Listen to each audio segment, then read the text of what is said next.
Opportunity has never been scarce. It has always been everywhere, moving through cities, whispering through conversations, hiding in plain sight, inside problems, waiting to be solved. Yet most people walk past it every day as if it does not exist, not because they are blind, but because their thinking has been trained to see limits where possibilities live. Poverty, long before it shows up in a bank account, takes root in the mind. The greatest lie ever sold is that success is reserved for the lucky, the privileged, the chosen few. That lie is comfortable. It protects the ego from responsibility. It gives failure a reason. But history does not agree with that lie. History is filled with men and women who began with nothing but an idea and the courage to think differently.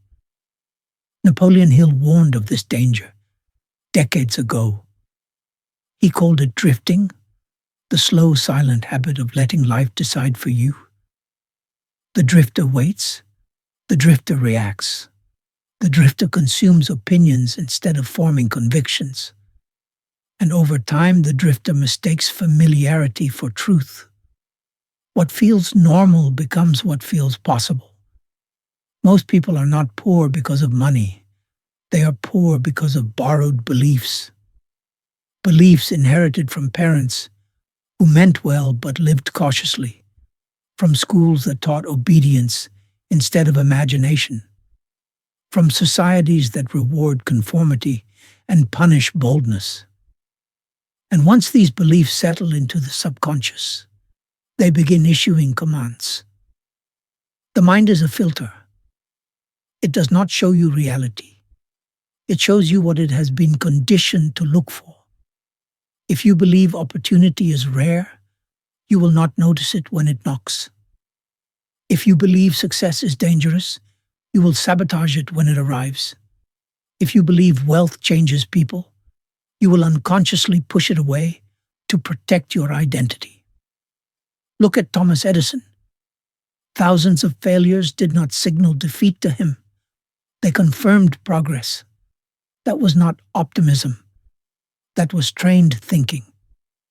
Look at Henry Ford, who believed so completely in his vision that even bankruptcy could not shake it. Look at Andrew Carnegie, who understood that riches begin with organized thought long before they appear in material form.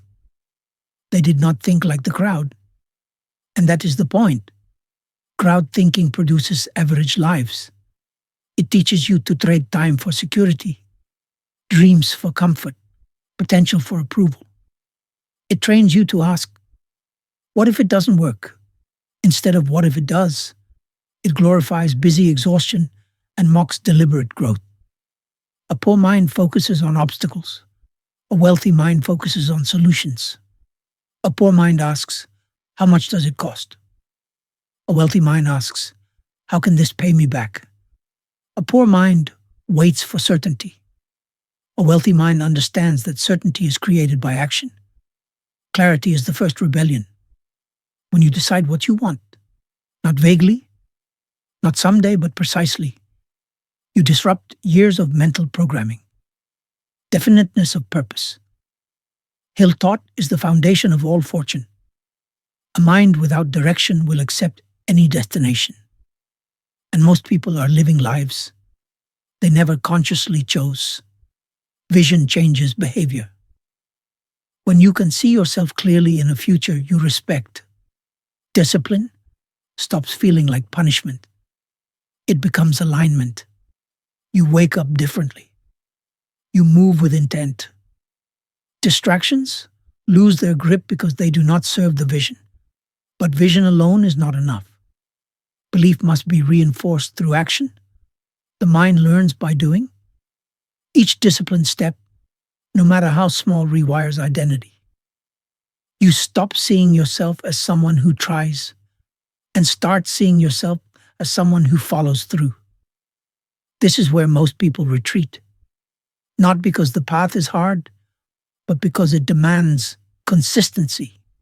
It demands resilience when results are invisible. It demands adaptability when plans collapse. It demands humility to learn and the courage to apply what is learned.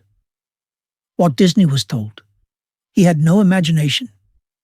Abraham Lincoln was rejected repeatedly before history remembered his name. Their circumstances did not shape their destiny. Their persistence did. They understood that setbacks are not signs to stop. They are instructions to refine. Gratitude sharpens perception. A grateful mind notices progress. It recognizes resources. It trains itself to see abundance instead of lack. And abundance thinking attracts more opportunity, not by magic, but by awareness. You cannot act on what you do not see. Learning is the great equalizer. The wealthy in thought never stop studying. They read minds before they read markets. They invest in skills before status. They understand that information applied compounds faster than money saved. Adaptability keeps the mind young. When conditions change, the adaptable mind does not panic, it adjusts. It understands that the goal remains constant, even when the method evolves. Rigidity breaks. Flexibility grows. Resilience is not emotional toughness. It is intellectual commitment. It is the decision to continue despite discomfort. To stand firm in belief when evidence lags behind effort. To remember that every great achievement in history looked impossible just before it became inevitable. Most people stay poor in thought because they never challenge the voice in their head that says, "This is just how life is." But life responds not to acceptance, but to command. The moment you reject limitation as truth, you reclaim authority over your future. Opportunity is everywhere. It always has been.